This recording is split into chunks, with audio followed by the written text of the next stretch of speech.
Yo, so guys, welcome back to another video. This is a reaction to the top 10 biggest British stereotypes on American TV. Now, this is what I'm actually really interested in seeing, because when it comes to like stereotypes from like a lot of American cartoons, it's like, it's the teeth. It's the British teeth, the wonky teeth, or is it yellow teeth as well? I think it is. It's just, I don't know, yellow teeth that are wonky.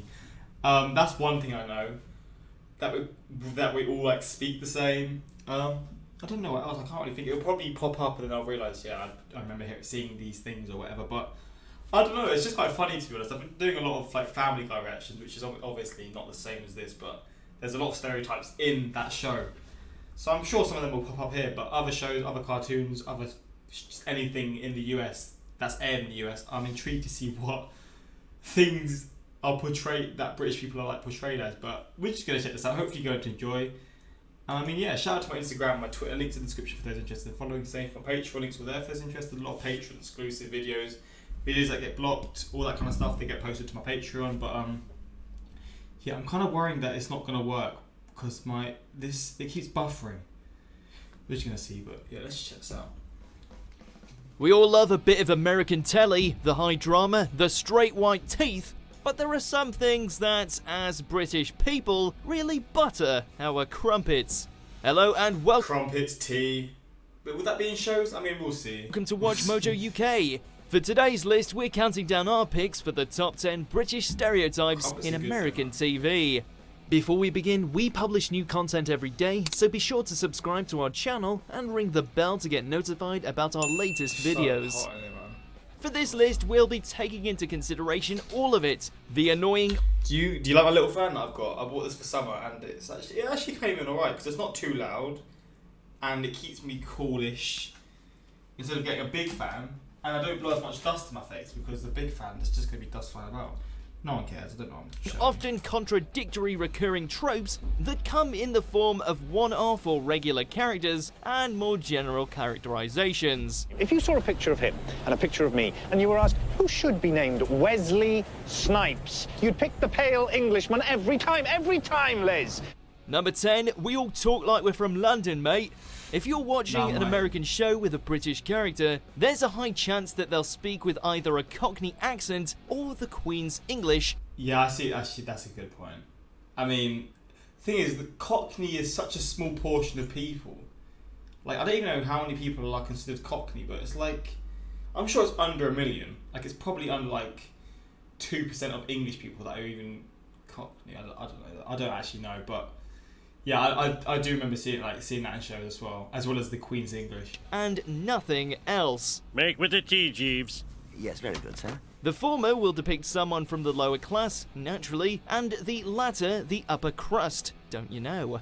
In general, there's such a huge focus on London because, as is known in the colonies, the UK is just London. Even less than 2%, I'd say like 0.5%, maybe even less than that actually. Surrounded by fields. You know, we're here to learn things, not fall in love. Perhaps it's a result of British gangster films or other productions painting an alternative picture of the supposed land of aristocracy, or our regional favourites are just too tricky for our cousins to the left. This guy is from England. Why doesn't he speak English? Number 9, we're all emotionless, at least on the outside. On American TV, our keep calm and carry on wartime attitude still applies today, and our so-called stiff upper lip and reserved nature is rather readily displayed across the pond. Nigel, yesterday I saw you smile. Is that something I need to bring up with my father? I was just imagining my own death. I know what this is about. This is like butlers in TV shows, like in British TV shows. The butlers can never show emotion. Is this why? Because he's like the butler here, I guess that's it. I do see that a lot, to be fair. Sir. Embarrassment aside, according to our overseas cousins, we experience no feelings or affections. On the reverse of this, Americans are often portrayed as brash and forward, so perhaps it's retaliation, or it could be our Victorian prudishness coming back to haunt us. Either way, it doesn't stop the spate of wry and unemotional British characters from further compounding the stereotype. So you're back, son? Aye. I suppose you'll be leaving soon. Aye. Number 8, British lads are all womanizing Lotharios. Those of us of the... What is a Lothario? I don't even know what that means.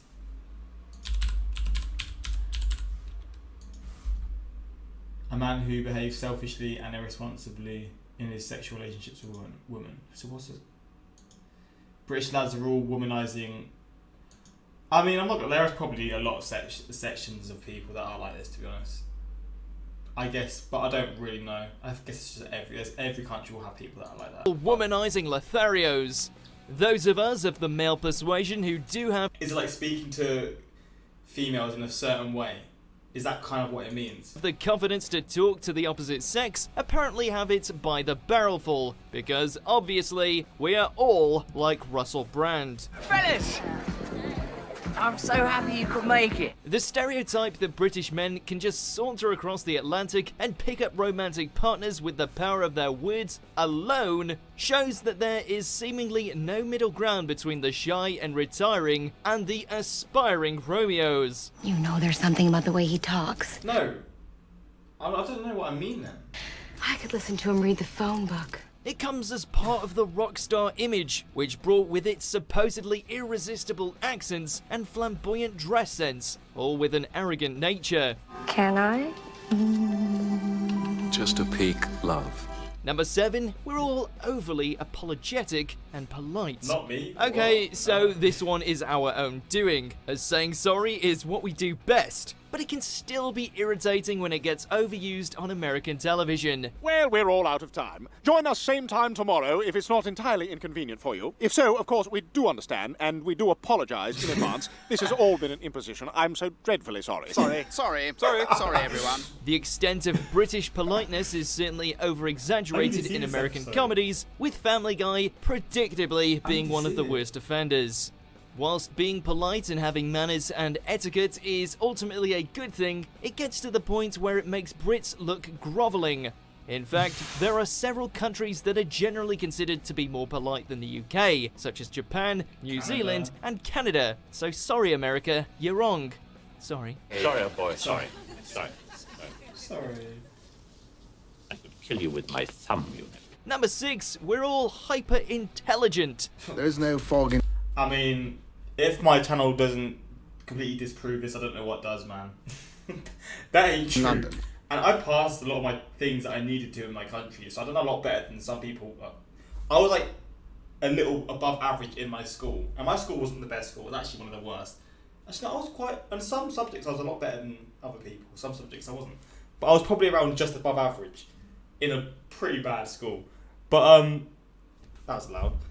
But I mean, yes. Yeah, intelligent, man. I mean, it's obviously the intelligent people, but come on now. There is no London fog. Watch a US TV show with a British character, and it's likely that there'll be a doctor, professor, explorer, or some kind of intellectual with an Oxford or Cambridge education. You needn't look further than Stewie Griffin to see this stereotype in action. Stewie. To be fair, with the likes of Stephen Fry and Stephen Hawking amongst our best known overseas outputs, it is hard to contest this one. And whilst it's a nice thought that people think we're all super intellectuals, it sadly isn't true. Being British sure fits in, however, with the persona of a scheming and dastardly villain. Wow, how noble.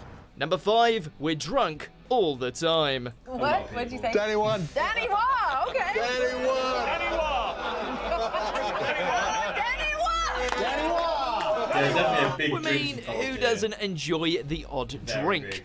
Truthfully, however, we don't enjoy being drunk as much as the Americans may have the world believe. How much wine and beer per person? Oh, come on! No matter their position, whether it's Professor Ian Duncan in Community, a drunk and lonely professor played by the brilliant John Oliver, or the son of the richest man in the Seven Kingdoms, they are partial to an occasional tipple. There's a big pub culture in the UK, but we don't all hang out in them 24/7. The Scottish are especially... I've only just started going to watch the football when my team play, but I've not really gone that much. So to be honest, I mean, there is definitely a big pub culture, but I'm not really part of it. I go occasionally. Actually brutalised on American TV, particularly poor groundskeeper Willie. My stomach is filled with haggis and head. I've got to go puking some head. Number 4, we have bad teeth. The big book of British smiles. This one is offensive on so many levels. Contrary to what is shown on American TV, looking at you Simpsons and Fuck, man, come on now. repeat offender Family Guy, not all British people have bad teeth. Oh, is that right? So you... Oh, is that... My Canadian friend literally does this accent when he tries to do a British accent. fancy fags, do you? Well, here, have a old carton of fags. I just want a comely lass to look upon me with favour. Perhaps compared to our whiter-toothed companions, we might not seem as dentally obsessed, but the much-said stereotype that our pillies aren't so white is downright unfair. It's rather a historical trope now, Why does he care so much? with dental care having improved drastically from the 60s and 70s, and it's even estimated that UK oral health is better overall than American, as opposed to just having a clean appearance. Aren't you just itching with childlike curiosity? Number 3, we're all I'm socially awkward, so I mean I can stand for that. socially awkward. Spontaneous human combustion is rare and scientifically unexplainable, but there have been cases for hundreds of years. Usually all that's left is a pile of ashes. We have Hugh Grant to thank for this one, the 90s pioneer of the bumbling and awkward Brit. Throughout the decades, there have been a string of socially incapable British characters in American television, from those who are nervous and trip over their words, Like, bro, when I'm talking to someone, I don't know where to look. Like, I'm not very good at looking into people's eyes, so I'll sort of look into their eyes briefly, then sort of look away, look back, and I just constantly keep switching back and to forth. others with I overthink. I'll just constantly think to myself, where do I look? extremely low If it's someone that I've like met for the first time or something. self-esteem. The hell is this? Who this? I remember. I didn't sign it. Like other picks in this list, this stereotype is often used in contrast to characters from the States who are depicted as much more confident and outgoing, and the awkwardness is often a result of the characters trying their absolute hardest not to cause the slightest bit of offence. Sometimes I think I should just run away. But who would take me in? No one would, House. No one. Number 2, we're all working class hooligans. Hey, word to the wise. Daphne's in a bit of a mood tonight. According to Hollywood, those of us who don't have royal connections are, of course, working class. Cockney, of course, and when we aren't dwelling in self-pity, we're fighting about football. This stereotype is more often than not very overdone, and there is even the odd northern accent attempted, albeit very badly. Choke on it! Oh, crikey! This trope usually involves boisterous and I've never said crikey in my life. I've never said. Well, I've said it now. I don't. I think that's a bit of an older generation word used in this country. Do people in the US say it? and angry alcoholics who speak like someone straight out of a Guy Ritchie film. The lives of such characters are also shown as extremely miserable, almost peasant-like, something not too far removed from Fagin in Oliver. Our line of business pays a little better. Number 1, we're all posh snobs with royal connections. So here we have it, the ultimate British stereotype found on American TV. However, the proper mode of address would be Your Royal Excellency Lord Edgar Darby Covington, 14th Earl of Cornwall-upon-Thames, 29th Baron of Hertfordshire. It's regularly used as a go-to for easy laughs, with characters from I know this is an American series purely based on the fact how the zooms are. There's no UK shows that have these zooms. Like, I sort of feel like these zooms are sort of in shows like The Office. Like it zooms in and out of the people, like of people's faces. I feel like that's a very American sort of way of recording shows. I don't know, I might be completely wrong, but Hertfordshire. It's regularly Like in and used out. as a go-to for easy laughs, I don't know why I'm saying that. I feel like it is, but I might be completely off. with characters from Blighty being given long and ridiculous names, like Lord Edgar Covington from Parks and Recreation, or Buzz Killington in, you guessed it, Family Guy. I mean, it is literally a show about American TV, so obviously it is.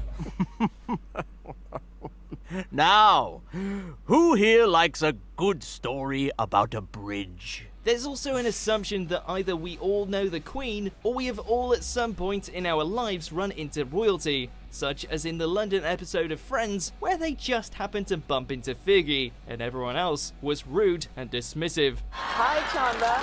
That was... Oh my god. It's Fergie, baby! Do you agree with our picks? Check out Never watched Friends in my life, and I never will. If you're a Friends fan, I'm sorry. We're all super intelligent. I give you Joey. I give you myself. I actually just burnt out laughing when I heard the stereotypes of us being hyper intelligent. If only that was true. Do people forget British has Midlands the North and Yorkshire. I know, but it isn't that deep. I mean, when it's like stereotypes of the US in UK shows, I don't know what I could use as an example, but it probably, a lot of the time it's probably just gonna be like the southern accent, like the deep southern accent. When in reality, like, I don't know how much of a percentage actually use that language. It's just how it is. It's, each country's just trying to rip into each other. That's just, I don't know how they try and do it. There's only one nationality that can pull off British accents, and that's the British. I love it when people from other countries try and do the British accent. That honestly makes me laugh because it's just funny. Like, again, my Canadian friend, when he does it, it's just hilarious, man. I love it. I'm American and I can say our TV doesn't reflect our real perception of you. That's a nice comment. How America thinks we talk, my good fellow. Care for a cup of tea? How we really talk. Hey mate, want a cup? I don't even speak like that either.